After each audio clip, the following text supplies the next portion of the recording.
morning, everybody. I'm Lauren Talarico from the KHAU 11 Newsroom. Hope you're having a good Saturday so far. This is our AM update.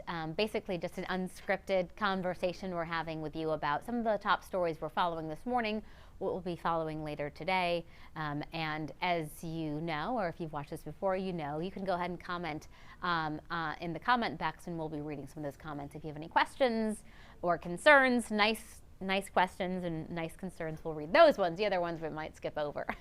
But let's go ahead and start with a story that's on a lot of people's minds. Gosh, it seems like we talk about it every single day, and I have a feeling it's going to be that way for a while now. So the coronavirus, big concern for a lot of folks, so we want to keep you up to date on what's going on there. There are now 8 confirmed cases in the Houston area.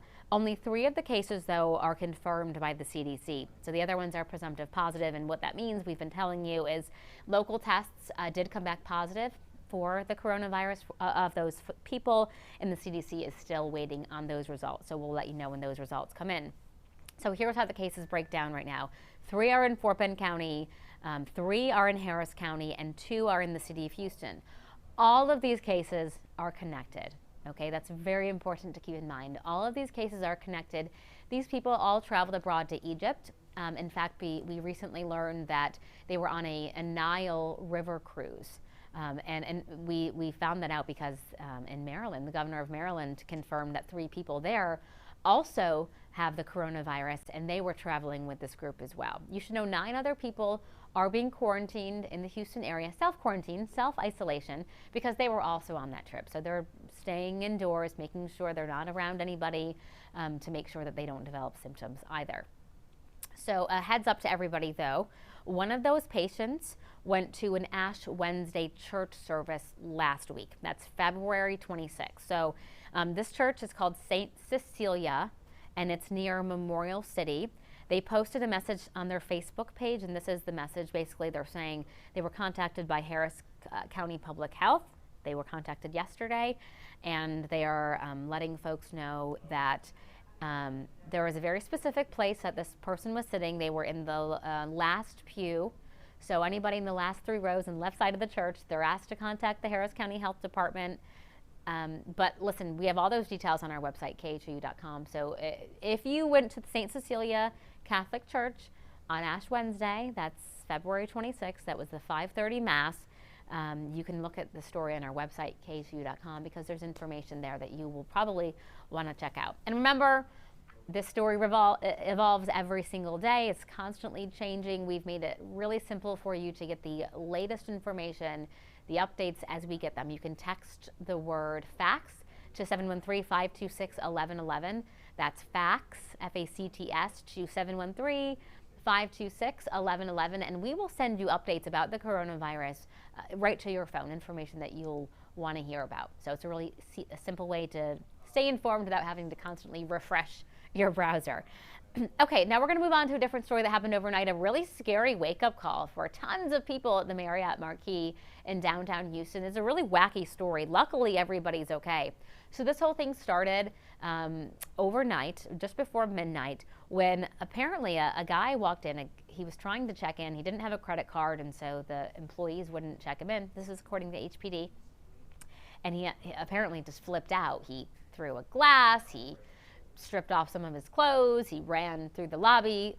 Eventually, he punched a couple of employees, went up to one of the floors and grabbed a fire extinguisher, sprayed people with the fire extinguisher. It was just a wacky situation.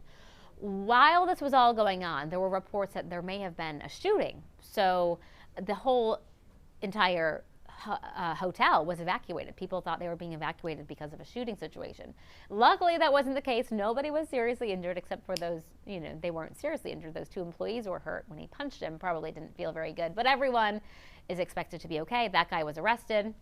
This incident is still under investigation. So if you happen to see a whole bunch of people outside of the hotel this morning, that's what was going on.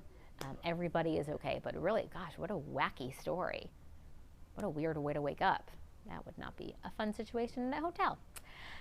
All's well that ends well, I guess. Maybe, right? Hey, you should know tomorrow's daylight saving time. A reminder to set your clock forward, so spring forward. 2 a.m. this whole thing starts, so before you go to bed tonight, just set your clocks forward an hour. And of course, this is also a good time to remember to change the batteries in your fire detectors. Yep. I always forget about those batteries until it starts beeping at me. And it always happens in the middle of the night, doesn't it, Addison? Always, without fail. Always in the middle of the night. It's always the tallest one that you can't reach. Go get the step ladder out. Hopefully you don't wake anybody else in the household up. And you just want to take that thing down, but no, you got to have it up there. Yep. And it's a good time this time of the year. Change the carbon monoxide detectors, the smoke detectors, and the air filters as well in your home. Good idea. Air filters. I do that once a month, but I have giant dogs. Oh, see, that's good. Just clogs those things up. It's really Air bad. everywhere. Air everywhere. Vacuuming like a crazy person. So, hey, we have a really good forecast. Yes, we're going to have a wonderful weekend, and we continue this great stretch of weekends we've had since, I want to say early December, pretty much around Thanksgiving. And a good stretch here. Very good stretch. We're going to knock on wood that this stretch keeps on going on, and we're going to have ourselves looking through your 7-day forecast. Like I said, a very good weekend. Temperatures in the low 70s, which the normal high is 71 degrees, I should say, this time of the year. We have a mix of sun and clouds, of us watching eventually the clouds bring us rain chances for Monday. It's about a 40 to 50% chance for rain, and mainly in the afternoon hours, just scattered showers, nothing big. But we do keep about a 20% rain chance on average throughout much of the week as temperatures continue to warm up. We're flirting with 80 degrees Tuesday, Wednesday, Thursday's time frame, Friday as well, but that's where we could be seeing a more significant storm come our way. Right now, just have 40% and few scattered showers in the forecast, but we'll keep our eyes on things. But hopefully, if things clear out nicely, we could be enjoying another stellar weekend. Just gotta get through Friday. We are flirting with 80. I like the way you said that. Flirting with 80. Flirting with air, just a little casual talk. I don't flirt with anything over 85. You can have 85 and 85 and higher, which is a lot of the summer here in Houston. Exactly. Like, I don't want to talk to 85. You go away now. Yeah, 80 is a good reminder that summer is coming pretty soon. So does that mean the hairspray all the time? Oh, it's just pointless. Makeup's pointless. Hairspray's pointless. Showering's no, just kidding. Actually, you have to shower a lot. But I mean, as soon as you shower, you get ready. As soon as you walk out the door, it's so humid and hot. It's just like, and there's no respite. It's the middle of the night. It's just hot and humid the whole time. And the mosquitoes. Ready. Oh, no. Yeah, they like the summertime too. But that's okay. We won't talk about that now. This is going to be a great week. So it's a good time for people to get out to the rodeo if they're heading out there. I know a lot of people, of course, really enjoy this time of year. So it's a good time for that. The Woodlands Marathon was this morning. Yes, I wonder how all the participants did. Also, our very own Stephanie Simmons was running the race earlier on today, so hopefully she did very well. And she's resting or having a nice, relaxing, rewarding meal or drink right now. I hope so. Yeah, she's a rock star runner. So always. She always does really well with those things. So, yeah, but congratulations to everybody who went up there and ran it. Maybe some people are still walking it because it's not about how fast you did it. It's about finishing. Exactly. I would probably still be walking right now. Me too. I'd be right there with you. Take my time. Yeah. You? Oh, well, I wouldn't do it in the first place. I've watched several marathons, but I think half marathon is my limit.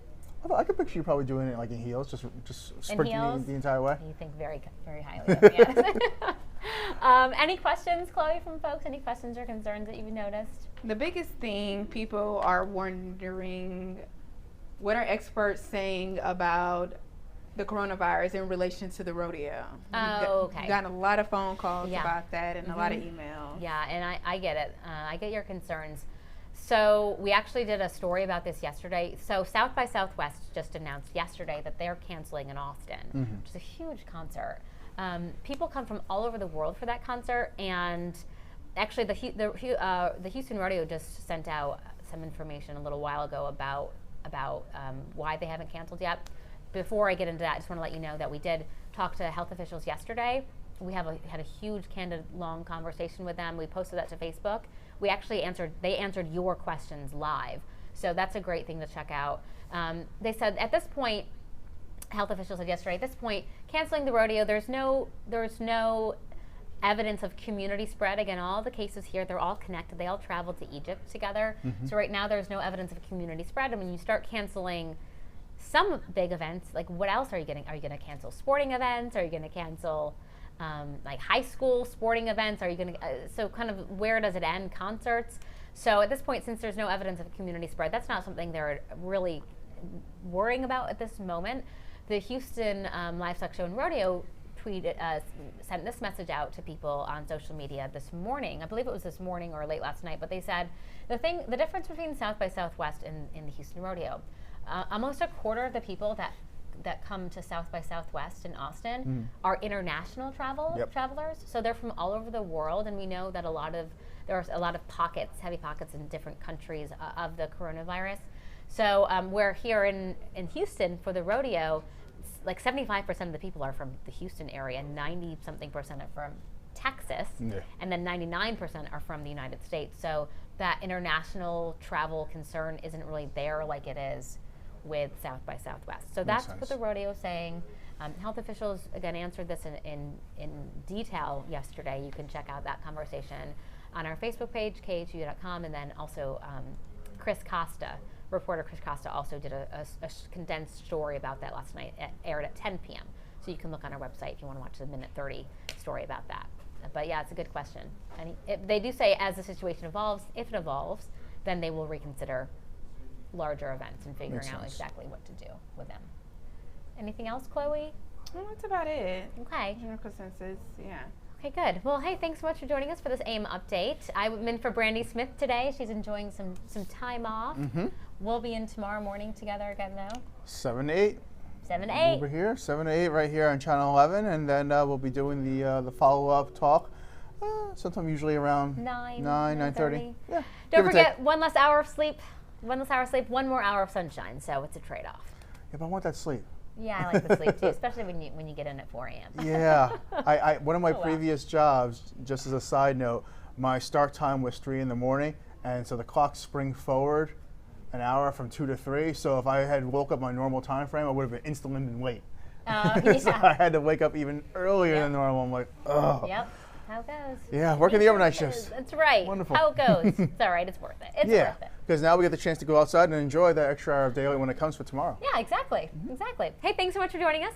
I'm Lauren Talarico with Addison Green.